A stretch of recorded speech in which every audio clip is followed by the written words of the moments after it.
Hey Sugar, are you looking for a mint chocolate chip cake recipe that is homemade and from scratch? Well, I have a cake that I'm going to share with you that is a mint lover's dream. The only recipe that you will need for round cakes, sheet cakes, mini cupcakes, and cupcakes. The perfect recipe for your cake arsenal, one cake, 4 formats, and worth all of the calories.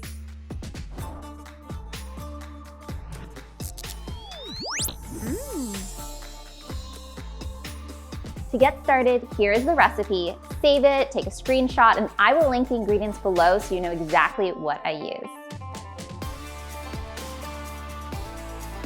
To get started, let's make sure everything is at room temperature for this recipe and line the formats that you are going to want to make today. So let's get into it. Add peppermint extract to the buttermilk. If you want a green cake batter to evoke that mint flavor, add coloring directly to the buttermilk. Don't worry about the little green specks. That'll distribute once it's added to the batter.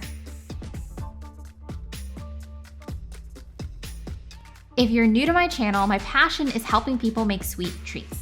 I create at least one new video a week, so subscribe, come join me, and let's make sweet treats together.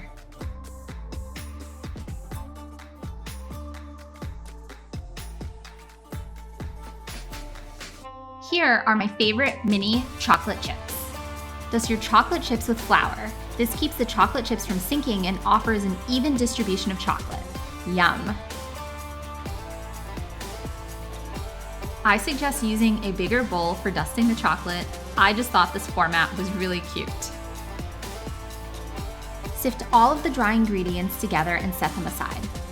Flour, baking soda, baking powder, salt. This is how we're going to work out the clumps and lighten the mixture. Thanks for bearing with me. The video is a little bright. I was trying out a new camera, wasn't the best.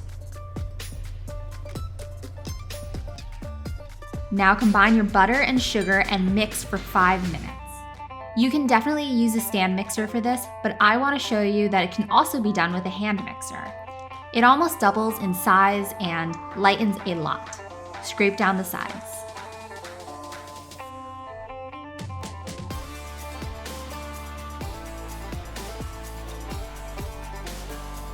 If you have a second, take some time to hit that like and subscribe button so I can keep making these recipe or decorating videos each week.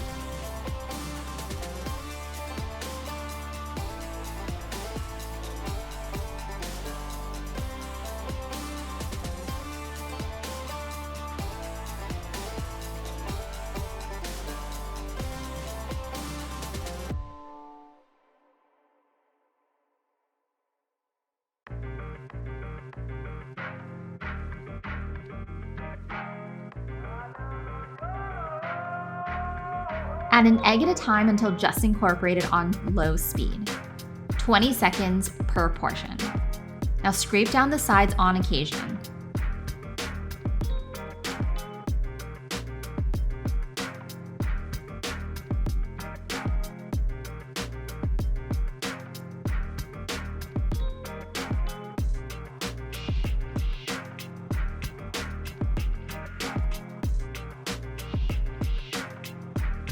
Grabbing the dry and wet ingredients, on low, add about 1/3 of the flour mixture to the batter and mix to incorporate.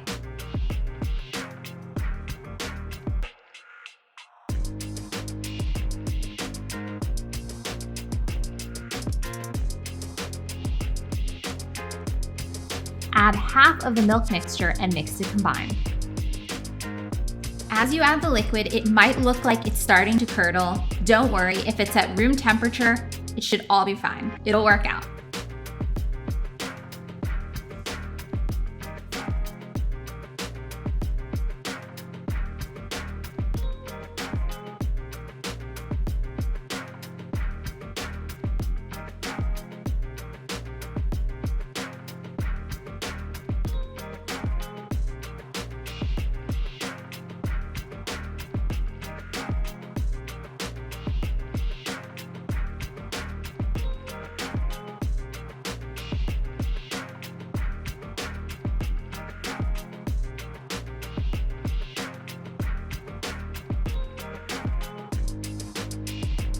Then add more flour.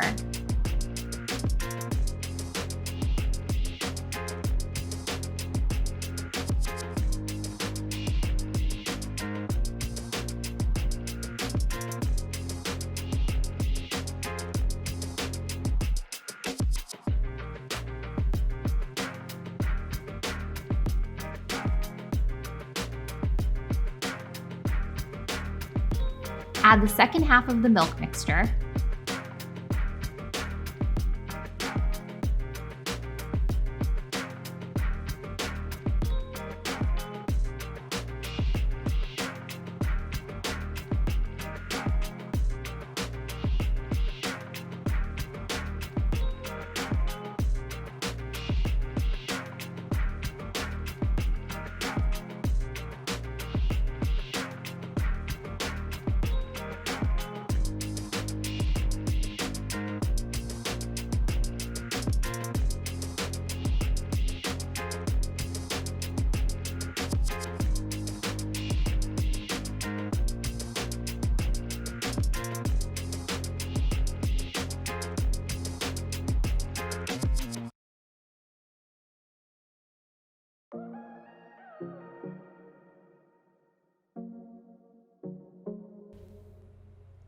So an easy way to remember this process is dry, wet, dry, wet, dry.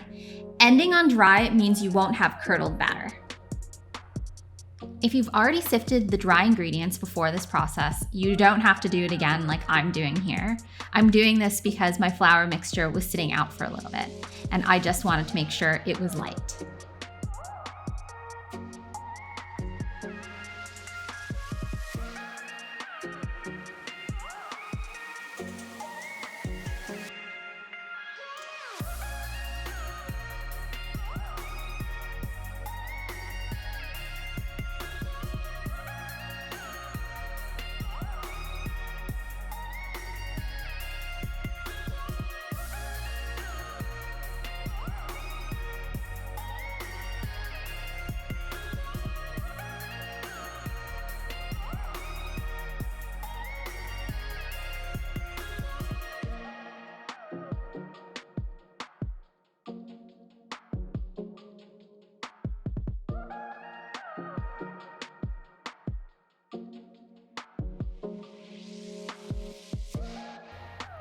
Gently fold in the dusted chocolate chips or Oreos at this point.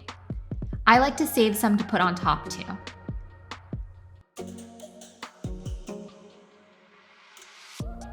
Tip: sometimes I switch out the chocolate chips with Andy's mint pieces for that extra mint flavor.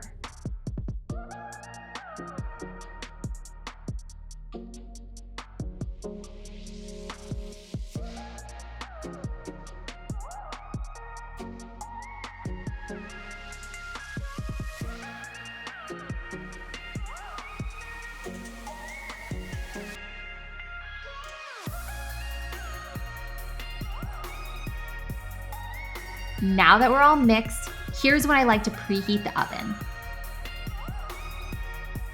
Time to distribute to your formats. For the rounds, I use an angled spatula to spread the batter amongst 5-inch pans. I make an X to make sure everything settles into the corners and edges, and I bang to make sure I get rid of any large weird bubbles.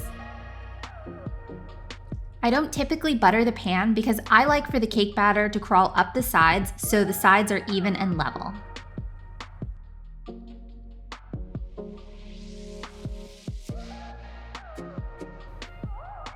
For the sheet cakes, I also use an angled spatula to spread the batter.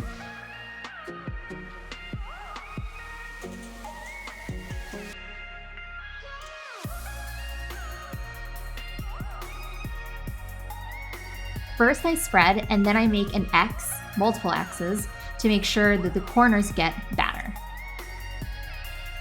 Here's a tip. If you're anything like me, sometimes I forget to take the butter out of the fridge beforehand. But here's a butter hack. Take a large glass bowl or a pint glass and fill it with hot water. Let it sit for a few minutes, pour out the water, and then cover the butter with that glass. I do this for 15 to 30 seconds, and it will slowly get your butter to room temperature. I bang to make sure to get rid of any large bubbles. For the cupcakes, scoop, scoop, scoop. I really like scoopers because they're very consistent. I'll make sure to link the ones that I use in the descriptions below. Scooper size preference is different per recipe. Some cakes fluffier than the others, so I have specific ones per recipe.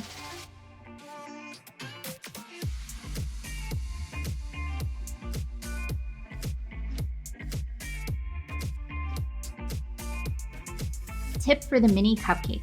Since I'm using parchment paper liners versus foil liners for baking, I add rice to the bottom of the mini cupcake pans. This absorbs the oils so it's not greasy underneath each cupcake. For all formats, place in the center of the oven and bake. Halfway through, the tops get lightly golden. Do not open the oven. It's so tempting. When it's time, use a toothpick to see if it's done. There should be about 5 crumbs. Then you know it's not dry. Here it is, baking success. Here are the round cakes. Look how evenly distributed the chocolate chips are. And they're not all sunken to the bottom because we dusted the chocolate with flour. And they're perfect for those sky-high cakes I make. And the sheet cake, it is so nice and level, perfect for decorating. You can definitely smell the mint flavor. Corners and edges are nice and sharp. Breaking this in half, look at the crumble.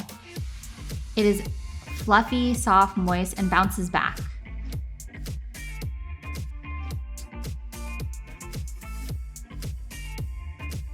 Look how flat the cake is. It'll be so easy to decorate. If you want a ganache to pair with this, it's excellent.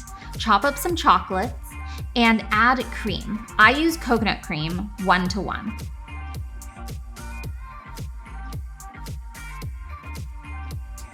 The mini cupcakes are just that perfect bite size.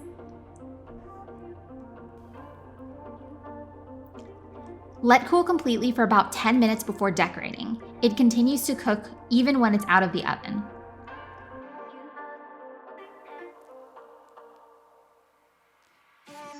Here they are, baking success. Earlier in the video, I mentioned Andy's mint chocolate chips. They go great on the cupcakes, in the cupcakes. Let me know in the comments below what you try. Do you like it? And in the meantime, I hope you have a stellar week and I will see you soon. Bye. I'm so tired. It's so hot in here.